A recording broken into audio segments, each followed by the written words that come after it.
이게 비명물이 없는데 한 요만합니다.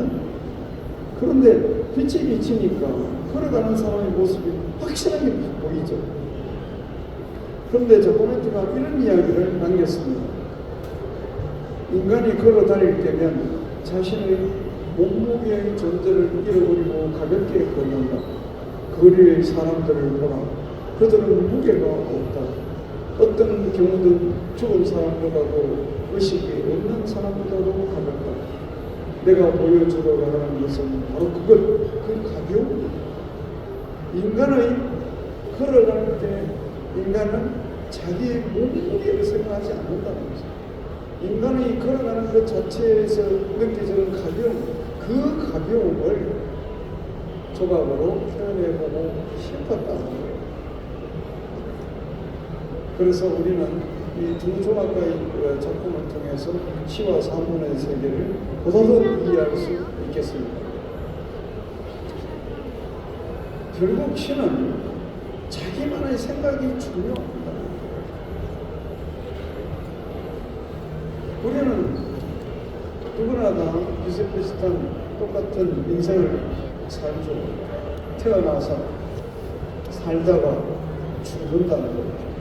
그런데 그 과정 속에서 우리의 인생은 다 다릅니다.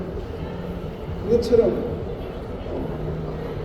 내가 어떤 자연이나 사물의 현상을 보고 또 인간의 어떤 삶의 형태를 보고 내가 무슨 생각을 하느냐, 나만의 생각이 중요합니다.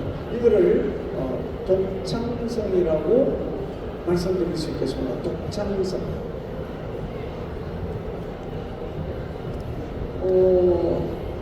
오늘날 스티브 잡슨이 없었다면 우리는 어떻게 됐어요? 스마트폰을 사용할 수 없게 됐을 거예요. 그렇잖아요. 스티브 잡슨이 컴퓨터를 사용할 수 없게 됐을 거예요. 그리고 빌 게이츠도 마찬가지예요.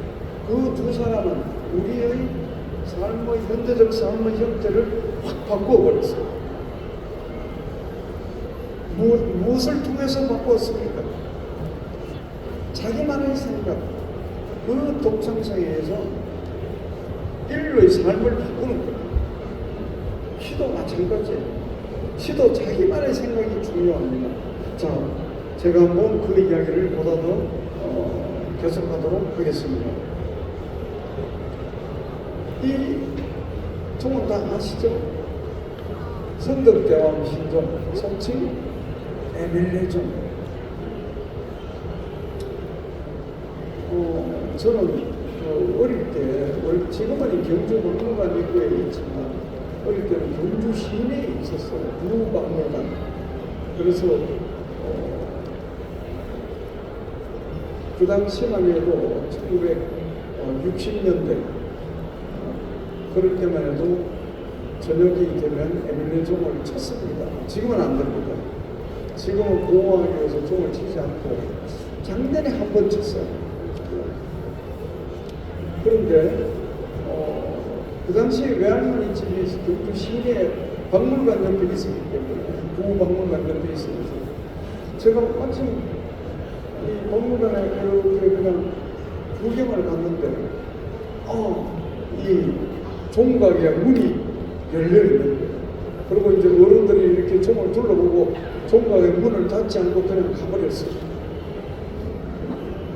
제가 초등학교 한 4학년 이럴 때요. 그래서 얼른 이 종 밑으로 들어가 봤어요. 개구장이죠. 종 밑으로 들어가서 가장 먼저 느낀 감정이 무엇일까요? 공포입니다. 공포. 종의 그 고리, 용류, 고리가 떨어져서 내가 탁 갇히면 어떡하나. 그런 막 공포함이 한순간에 몰아치는 거예요. 그래서 가만히 있다가 고개를 들고 종 안을 둘러보니까 웬 낙서가 그렇게 많아. 옛날에 어른들이 우리 선교들이 국글씨로 이 문구는 잘 안 지워지잖아요. 붓글씨로 자기 이름을 그렇게 많이 써놨어요. 그 안에 보니까. 그 다음에 저 같은 개구장이가 분필로 마사지 마시고. 욕설, 뭐 XX야 너 뭐 이런 욕설이 많이 써져 있었어요. 그런데 자, 이 조마의 한가운데 있는 문이 저것을 당좌라고 합니다. 연꽃문입니다. 종매, 종치는 나무문, 떡매는 떡치는 나무문. 자, 종매를 어디에 갖다 부딪히게 합니까? 저 당자 부분에 부딪히게 합니다. 그리고 그 옆에 있는 것은 이제 비천상이죠. 선자가 하늘로 올라가는 비천상이 원래 양쪽에 조각되어 있습니다. 원래 이게 기본입니다. 자, 천주 성전, 이는 강화도에 있는 성공회 대성전입니다. 영국의 성공회가 우리나라에 들어와서 가장 처음 100여 년 전에 가장 먼저 지은 성당입니다. 근데 이 성당을 보여주는 까닭은, 아니 성당을 지으려면 어떻게 지어야 됩니까? 종탑이 있고, 그렇죠, 명동성당처럼 지어야 될 거 아니에요. 그렇죠. 그런데 성공의 성당은 어떻게 지었느냐? 우리나라의 한옥처럼 지었고, 그것도 2층이에요. 제가 얘 안에 들어가서 해보니까 2층에는 사람이 앉는 곳은 없고, 그냥 2층 창을 통해서 빛이 저 1층 깊숙이 들어오도록 설계를 해놨어요. 물론 남녀 구분이 있었습니다. 성당을 이렇게 지었다는 한국의 그 전통적 한옥의 양식에 맞추어서, 우리가 이렇게 지은 것을 보니까 지었구나 이렇게 생각하지만, 처음에 성당을 지을 때 이렇게 짓겠다고 생각한 것은 정말 뛰어난 독창성이에요. 그런데 이 성당이니까 그 앞에 뭐가 있어야 됩니까? 종이 있어야 되잖아요. 종 없는 성당은 생각할 수 없습니다. 이 종각이 있는 거예요. 근데 봤더니 이런 에벨린 종 비슷하게 이런 종이 있는 거예요. 깜짝 놀랐어요. 제가 야, 성당을 한옥으로 지어놓고 종각도 우리 나라의 종의 형태로 종각 안에 있는 종을 이렇게 지어 만들었구나. 그래서 어떤 그런 놀라움이 있었어요. 그런데 가만히 보니까 저 가운데 문양이 하나 있죠. 저 문양이 뭘까 하고 저는 보니까 모르겠어요. 그래서 왜 박쥐 문양이 저기 있나? 박쥐처럼 생겼잖아요. 박쥐가 날개를 펼치고. 이상하다. 저기다 박쥐를 할 수는 없는데. 근데 가만히 보니까 저게 당자 역할을 하는 부분이고, 저게 십자가예요. 십자가. 저게 십자가구나. 그러고 나서 옆에 이렇게 보니까 이제 상단 양쪽에 보니까 나무를 갖다가 조각해놨어요. 나무 두 그루를. 왜 나무를 했을까? 저는 처음에 나무로만 생각했어요. 그런데 가만히 보니까 뭡니까? 십자가잖아요. 십자가.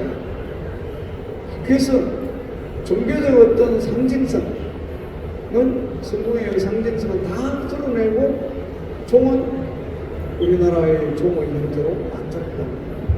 얼마나 독창적인, 이런 독창성이 필요하다는 거예요. 수많은 시인들이 별을 노래합니다. 그런데 저도 별을 수없이 이야기하고 있습니다. 윤동주의 별내는 밤에서의 별과 제가 쓴 시 중에 별대로 따뜻하라는 시에 있어서의 별은 그 의미가 다르고요. 왜? 무엇을 통해서? 독창성을 통해서. 자, 여러분, 강원도 양양에 있는 낙산사 의상대입니다. 가보셨죠? 제가 이 의상들을 보여드리는 까닭은, 이 의상대에서 뭐가 하나 없으면 이렇게 아름다울까? 이 의성대를 아름답게 하는 결정적인 요소 무엇일까요? 소나무죠. 소나무. 저 소나무가 없다면 의성대는 이토록 아름다울까요?